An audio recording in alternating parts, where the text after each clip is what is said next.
JEE mains 2024 के लिए जो बच्चे अप्लाई कर रहे हैं सेशन 1 एंड सेशन 2 के लिए, वो सब बच्चे काफी गलती कर रहे हैं फॉर्म अप्लाई करते वक्त।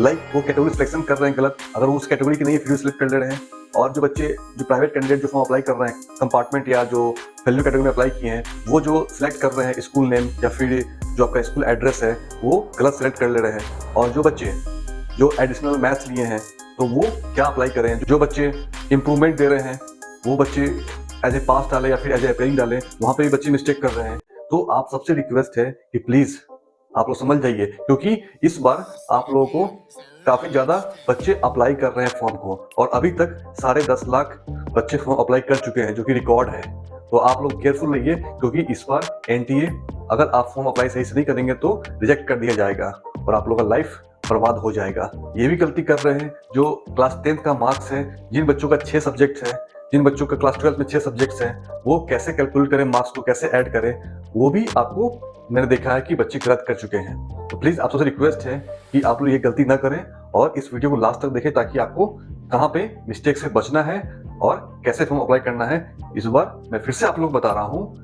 तो चलते हैं वीडियो में। Welcome to your KK for physics classes. तो पहला पॉइंट है कैटेगरी सिलेक्शन। तो इस बार कैटेगरी सिलेक्शन में बच्चे आप सबको पता होना चाहिए कि एनटीए ने आपको अगर कैटेगरी सिलेक्ट कर रहे हैं तो आपका फी रिड्यूस हो रहा है, तो इस बार फी भी कम लग रहा है। तो आप ध्यान रखें कि आप उस कैटेगरी में सिलेक्ट कर लिए हैं, फी रिड्यूस हो गया है और फिर आप चेंज कर दे रहे हैं अपना कैटेगरी, तो फिर दिक्कत हो सकती है आपको, क्योंकि जो फी है वो फिर आपको देना पड़ेगा, या फिर एनटीए आपको लेगा, या फिर आपको रिजेक्ट कर देगा, या फिर ओपन में काउंट नहीं करेगा, या फिर हो सकता है कि काउंसलिंग टाइम में आपसे वो फी ले अगर वो ओपन में अगर आपको ऐड कर रहा है तो।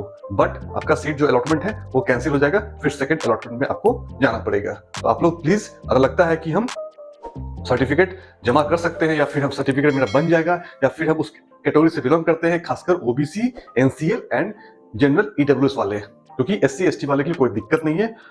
मेनली दिक्कत है ओबीसी, एनसीएल एंड जो बच्चे जनरल ईडब्ल्यूएस हैं। ओबीसी वाले बच्चे ओबीसी को समझते हैं, लेकिन ओबीसी में भी 2 कैटेगरी है, OBC NCL and OBC non NCL. तो ये ध्यान रखने वाली बात है। और बच्चे एनसीएल में, ओबीसी एनसीएल में अप्लाई करते रहे हैं या फिर ईडब्ल्यूएस में अप्लाई करते रहे हैं और वो अपने फैमिली का इनकम डाल दे रहे हैं 8 लाख से एबव, तो ये भी गलत है। ये तो आप फंस जाओगे। तो आप ध्यान रखो कि आपको एनुअल इनकम बहुत ही केयरफुली डालना है, और ये मत समझना कुछ भी डाल देंगे, वो आपको केयरफुली अप्लाई करना है। फैमिली इनकम वो मस्ट है।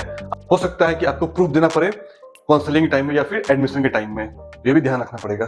और बच्चे, थर्ड पॉइंट है, जो बच्चे प्राइवेट स्टूडेंट्स, जो बच्चे इंप्रूवमेंट दे रहे हैं, उनको मैं साफ साफ बोल दे रहा हूं कि आपको सिर्फ as a pass candidate apply करना है। आपके पास जो अभी प्रेजेंट मार्क्स है उसको ऐड करके, उसको कैलकुलेट करके आप डाल दो, या फिर जो बच्चे फर्स्ट इंप्रूवमेंट दिए हैं 2023 में, अगर उनका मार्क्स इंप्रूव कर गया है तो उस मार्क्स को ऐड करके आप अपडेट करो। और जब आप इंप्रूवमेंट दे देंगे, आपका जो मार्कशीट आ जाएगा, तब फिर काउंसलिंग टाइम में आप उस मार्कशीट के साथ जाना और उस समय आपको शो करना पड़ेगा परसेंटेज दिखाने समय। और काउंसलिंग में जब फॉर्म अप्लाई कीजिएगा तो वहां पर 75% क्राइटेरिया आपको फुल करना पड़ेगा, तो उस समय तक मार्कशीट आ जाएगा, आप फिल कर दीजिएगा।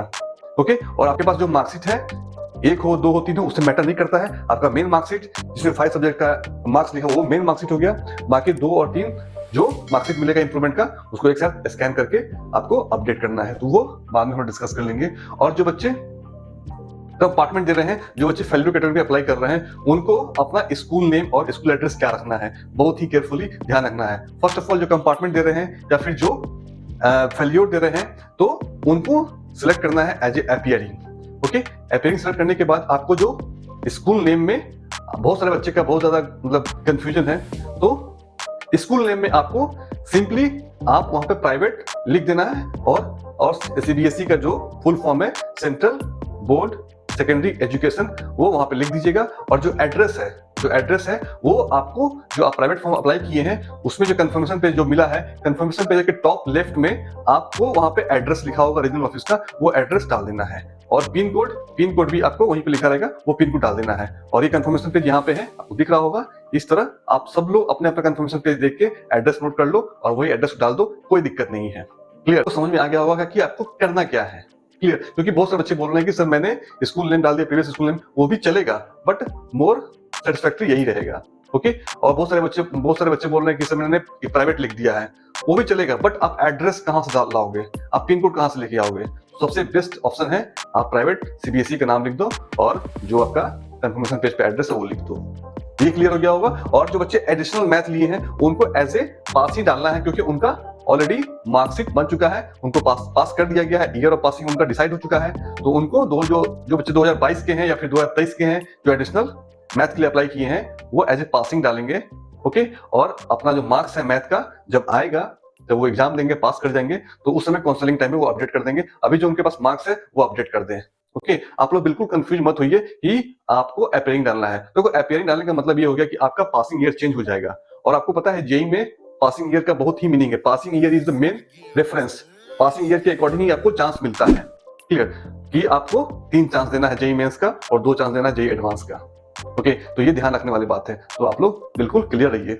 एग्जाम सेंटर चॉइस, तो अगर जिन बच्चों का प्रेजेंट एड्रेस और परमानेंट एड्रेस अगर सेम वो अप्लाई कर रहे हैं तो उनके पास एक ही स्टेट का ऑप्शन मिलेगा। एक ही स्टेट में आप एग्जाम सेंटर सेलेक्ट कर सकते हैं। बट अगर आपका प्रेजेंट एड्रेस और जो परमानेंट एड्रेस है अगर डिफरेंट है तो आपको 2 स्टेट का ऑप्शन मिलेगा आपको एग्जाम सेंटर चॉइस करने का। फॉर एग्जाम्पल, अगर आप यूपी के हैं और यूपी में आपका प्रेजेंट एड्रेस है और जो आपका परमानेंट एड्रेस यूपी का ही है तो आपको सिर्फ यूपी के अंदर ही एग्जाम देने का ऑप्शन मिलेगा। बट अगर आप यूपी के हैं और अगर आप दिल्ली में रह रहे हैं तो आपका प्रेजेंट एड्रेस दिल्ली का अगर आप डाल रहे हैं और यूपी का परमानेंट एड्रेस है तो आपके पास 2 ऑप्शन मिलेगा।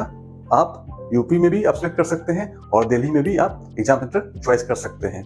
बच्चे अगर मान लेते हैं दिल्ली में रह रहे हैं और उनका परमानेंट एड्रेस जो आधार पे लिखा हुआ है वो यूपी का है तो वो उनके पास दोनों ऑप्शन है। तो वो दिल्ली में भी एग्जाम सेंटर सेलेक्ट कर सकते हैं और यूपी में भी एग्जाम सेंटर सेलेक्ट कर सकते हैं। लेकिन अगर आप जो आपका आधार का एड्रेस है वही अगर आप डाल प्रेजेंट एड्रेस में भी और परमानेंट एड्रेस में भी तो फिर आपका यूपी में एग्जाम होगा। अगर आप दिल्ली में रह रहे हैं तो आपको फिर यूपी आना पड़ेगा। बी केयरफुल इसको। अब बात आती है स्कूल के रिपोर्ट का, मैंने बात कर लिया है। और 10th 12th का मार्क्स कैसे आपको ऐड करना है। तो क्लास 12th वाले को जो मार्क्स कैलकुलेट करना है उनको बेस्ट 6 में से आपको फिजिक्स केमिस्ट्री मैथ का तो ऐड करना ही करना है। ये मैंडेटरी है, कंपल्सरी है। और जो बच्चे 2 लैंग्वेज सब्जेक्ट लिए हैं तो वो एक लैंग्वेज, कोई 2 लैंग्वेज से एक बेस्ट नंबर वाला ऐड कर लेंगे, एक लैंग्वेज सब्जेक्ट। और एडिशनल में अगर अच्छा मार्क्स है तो उसको ऐड कर देंगे या फिर 2 लैंग्वेज सब्जेक्ट को ही ऐड कर देंगे। क्लियर, यहाँ पे कोई दिक्कत नहीं है। और क्लास 10th में भी अगर अच्छे सब्जेक्ट्स हैं तो आप लोग बी केयरफुल कि आप लोगों को जो 5 सब्जेक्ट्स हैं तो अगर आप मेन 5 सब्जेक्ट में अगर पास आउट है तो उसी को ऐड करना है। एडिशनल बहुत सारे बच्चे ऐड कर दे रहे हैं तो ऐसा नहीं है, मेन जो 5 सब्जेक्ट उसको ऐड करना है और एडिशनल वाले को छोड़ देना है। तो ये सब करने के बाद आपको जब आप फॉर्म अप्लाई कर चुके हैं और जब फाइनल पेमेंट करते हैं तो पेमेंट करने पहले आप सारे जो अपने फॉर्म अप्लाई किया है उसको गो थ्रू हो जाइए, उसको एक बार फिर से क्रॉस चेक कर लीजिए कि कहीं पे कोई दिक्कत तो नहीं है। और टाइम लेके थोड़ा 10 मिनट 20 मिनट के बाद ब्रेक लेके आप फिर से एक बार रिवाइज करो, चेक करो कि सही है कि नहीं, या फिर कहीं मिस्टेक है तो चेंज कर दो, क्योंकि पेमेंट के बाद आपको चेंज नहीं होगा। और ओटीपी वेरिफिकेशन के पहले ही ये सब काम करना है आपको। ओके, तो बी केयरफुल। इसके बाद भी अगर कोई डाउट है तो आप लोग हमसे कांटेक्ट कर सकते हैं। और अगर किसी बच्चे को अप्लाई करवाना है फॉर्म तो हमारी टीम आपको सपोर्ट करेगी, अप्लाई कर देगी। ओके, तो आप लोग प्लीज कांटेक्ट कर सकते हैं क्योंकि अब काफी कम दिन बचा हुआ है। 26th 27th आज हो चुका है, 28 29 एंड 30 आपके पास सिर्फ 4 डेज है। ओके, और रात के 11:50 तक आई थिंक अप्लाई करना है 30 नवंबर को। तो बी केयरफुल और contact to us if any problem. मिलते हैं अगले वीडियो में। तो आप प्लीज कॉन्टेक्ट कर सकते हैं, ये व्हाट्सएप नंबर है, ये टेलीग्राम है, ये KKPC.in है, यहाँ पे ज्वाइन कर सकते हैं, आपको हमारी टीम कॉल करेगी। ओके, मिलते हैं वीडियो में। Good luck. और जो इस चैनल पे नए हैं तो प्लीज सब्सक्राइब कर दीजिए।